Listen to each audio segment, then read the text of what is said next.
Number two, we also want to equip our police officers and give them modern equipment to fight modern crime. Train them on cyber crime, make sure that they are properly trained to deal with the modern crime as it's happening in the country. Again, these policemen are suffering a lot. This SHA nonsense has really affected them. They used to have a very good insurance cover. And if you talk to the police officers, they are really crying because they are being forced to go to SHA that is not working. Same with our teachers. You know, we want our policemen to have a very good medical scheme.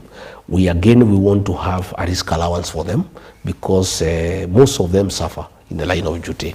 We also want to make sure they are properly remunerated. These men and women in uniform, you know, sacrifice a lot for this country and to make sure that we are all safe. Again, they have no vehicles, you know. You heard the other day Mukomen saying that people should give them fuel. That is corruption. Wananchi pay taxes. Why should Wananchi pay taxes that is being stolen by bribing teachers in state houses and chiefs, and then you ask them to go and buy fuel? All police stations in Kenya and police posts should have a well-serviced vehicle with enough fuel to enable them serve the people. So to talk about matters to do with security, you mentioned that you have seen goons working together with politicians and police. Evidence on that, Mr. Gachagua, because at the end of the day, if it's just another statement, it remains being a hearsay without evidence. And even as we talk about our security, there is the fact that there are Kenyans who are abducted in Tanzania. That is a matter to do with foreign affairs and how that was handled. One would ask the question, where does our heart lie when it comes to protecting our own within and without the country, as well as other citizens of other countries? Talk about the Turkish citizens who were abducted in Nairobi and taken back to their country, who are seeking asylum in the country. Where are we in all these situations? We are doing very badly in matters violation of human rights. You know, there are very many cases of forced abductions, forced disappearances, and extrajudicial killings. No action has been taken. I want to promise the people of Kenya on day one, there is a squad of 101 officers that has been in charge of those abductions. It will be disbanded, and all officers who abducted our children and killed them will be held to account. That squad was put there during the time when you're deputy president? Yeah, and I complained about it. I complained very bitterly. Who did you raise the question to? Did you go to IPOA or to IAU? No, I raised it publicly in Mombasa for the people of Kenya. I raised it with the president himself in a security meeting. I raised it with him one-to-one, and when he did not heed to what I was asking him to do, I held a press conference and condemned extrajudicial killings and abductions. I still hold that positions, that on forming government, abductions must come to an end, extrajudicial killings must come to an end, and all officers who have taken part in abductions and extrajudicial killings will be prosecuted. Because you're part of the National Security Council, what was the reasoning behind the formation of that force? Well, abductions and extrajudicial killings, and I opposed it myself. And when the president did not listen to me, I held a public press conference. It's on record on the 26th of June, 2024. It's on record. But that, Mr. Gachagua, was way after you had served in government. Why didn't you speak on the very first day? Those issues. Because Mr. Gachagua, one would say, at the point when you were giving that statement, it's because you knew that impeachment was coming. No. That was in June. Impeachment was in October. It had reached a stage, I had raised it privately. I had raised it in meetings, and it was still going on. So I made a decision to raise it publicly. And it's on record. And everybody knows I raised it publicly.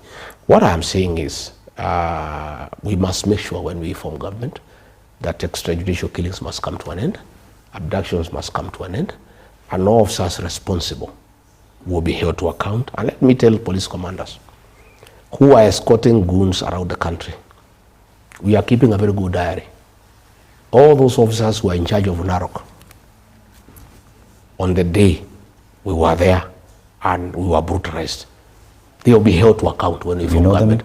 No, the records are there. We'll be asking who was the OCS Narok on that day, who was the officer commanding police division that day, who was the OCS Tigoni police station when criminals attacked Rigathi Gachagua in Lemuru, who was the OCS then.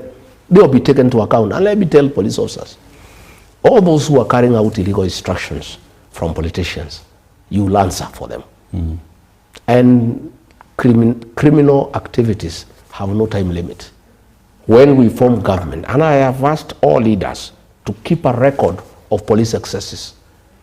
Keep the name of the OCS, the name of the OSPD, the name of the sub-county commander, the guy in charge of CID, and keep proper record of the police excesses, the sins of commission and omission. When we form government, these officers will be held to account. Are you speaking to a government that will finally allow the Inspector General to be independent and do the policing work? You know, we have an Inspector General of Police who have surrendered his command to his juniors. This Douglas Kanja does not even know what goes on. The guy in charge is called Masengeri, the guy in charge of AP, and a guy called the Langat. These are the guys who are running the show and the DCI. The IG is a flower girl in Kenya. He doesn't know what goes on. He's from my village. He has no idea what goes on, you know, and it's so sad, you know. Ourselves, when we form government, we want to allow independent institutions to function. We want independent offices to function. You want an IG who can take command of the police. And I want to tell Douglas Kanja and those two DIGs to remember that in 2007, Major Ali was taken to the ICC for sins of commission and omission. And the way they are driving this country as we go towards the election, I see these officers having a date at The Hague. Kanja, Langat, Masengeri. I mean, I see you having a date at The Hague. Will you file a because petition the way things are going, the ICC? No, the way things are going, you allow goons to terrorize Kenyans under police supervision. Kenyans say no, and they fight. And then there is civil strife. ICC comes in, and you people in charge of the police command, you will have to account. Would you be at the forefront in filing a petition of course, at the ICC? Of course. I can tell you a lot of things are going on. A lot of documentation is going on. And I've told William Ruto he had a date with The Hague. I see him having a second date. And he knows he was not vindicated. It is only that witnesses were interfered with.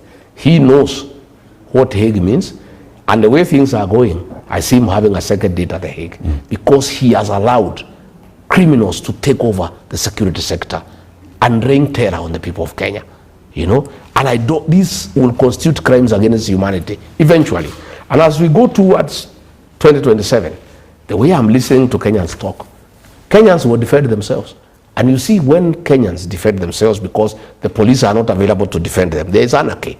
When there is anarchy, there is death, there is injury, and then the ICC will come in. But Kenyans will defend themselves. What exactly do you mean? What do you mean? If you go to terrorize people, goons under police supervision go to terrorize people, you expect people just to sit down?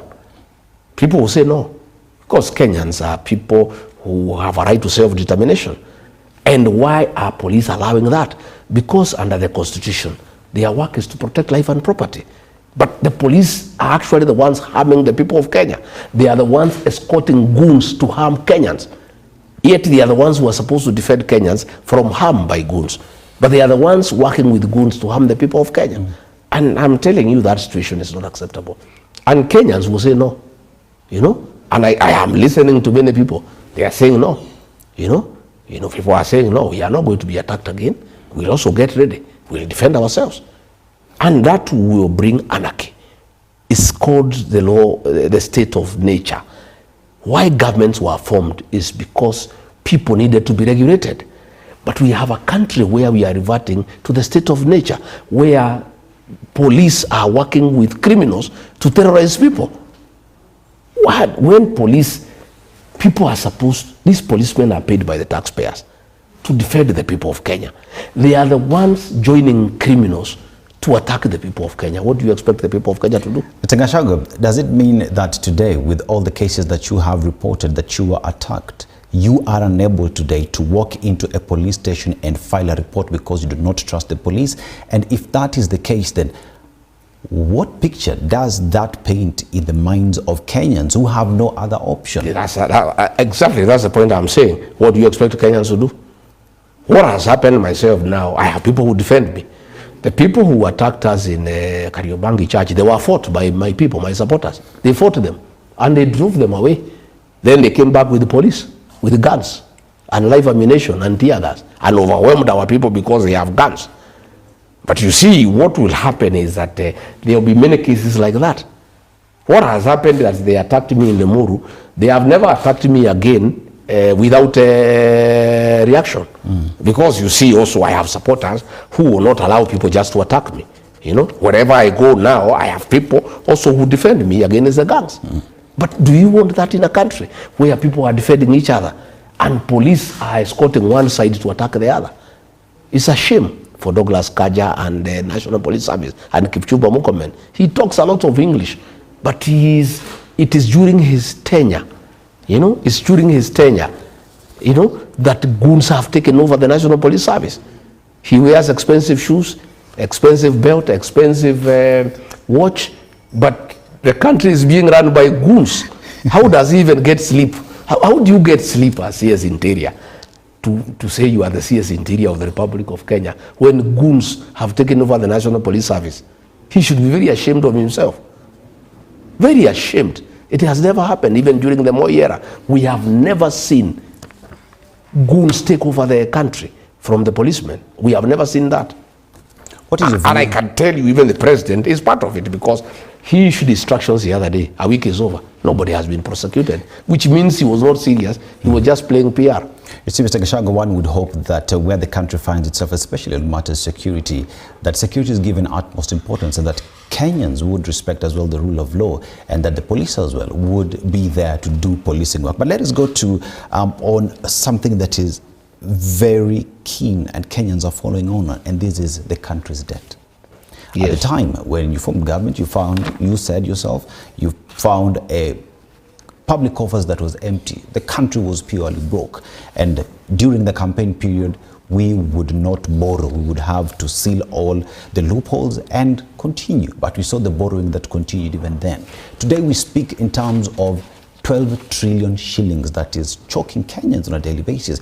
And if you just pause, Mr. Gachagua, and look at what trillion shillings is vis-a-vis what we see on ground, many would say mambo kwa ground ni different. How would you handle, first of all, where do you place Kenya?